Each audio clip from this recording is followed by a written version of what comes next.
Today we begin reading from the 6th chapter of the Gospel of St. John. It's a very long passage, and in it he gives this very profound discourse on the Holy Eucharist. The Holy Eucharist has been the center of Catholic faith ever since the beginning.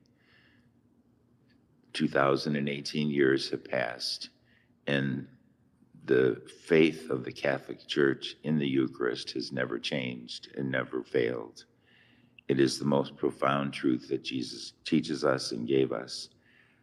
We see here in the gospel, as he begins this gospel, it's with the multiplication of the loaves and the fishes.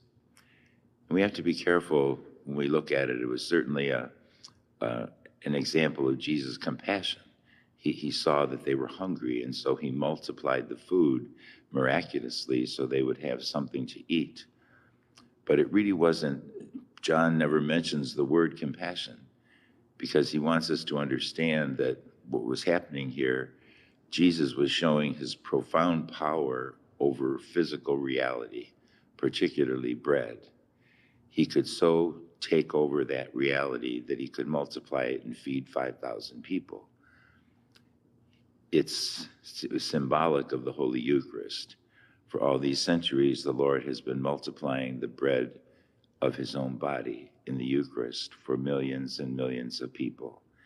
And that is the profound mystery. It is an act of compassion, because Jesus is giving us not only physical food, but he takes over that bread by his miraculous divine power, and it becomes his very body and blood.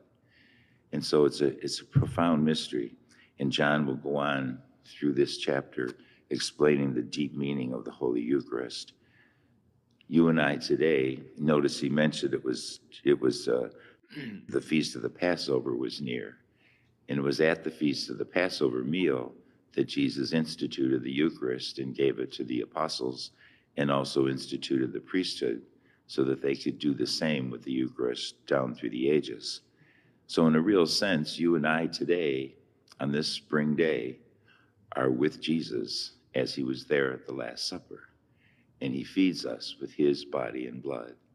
What a profound reality it is, and how fortunate we are that Jesus has thought of us 2,000 years ago, so we could be here in this church today to receive his body and blood.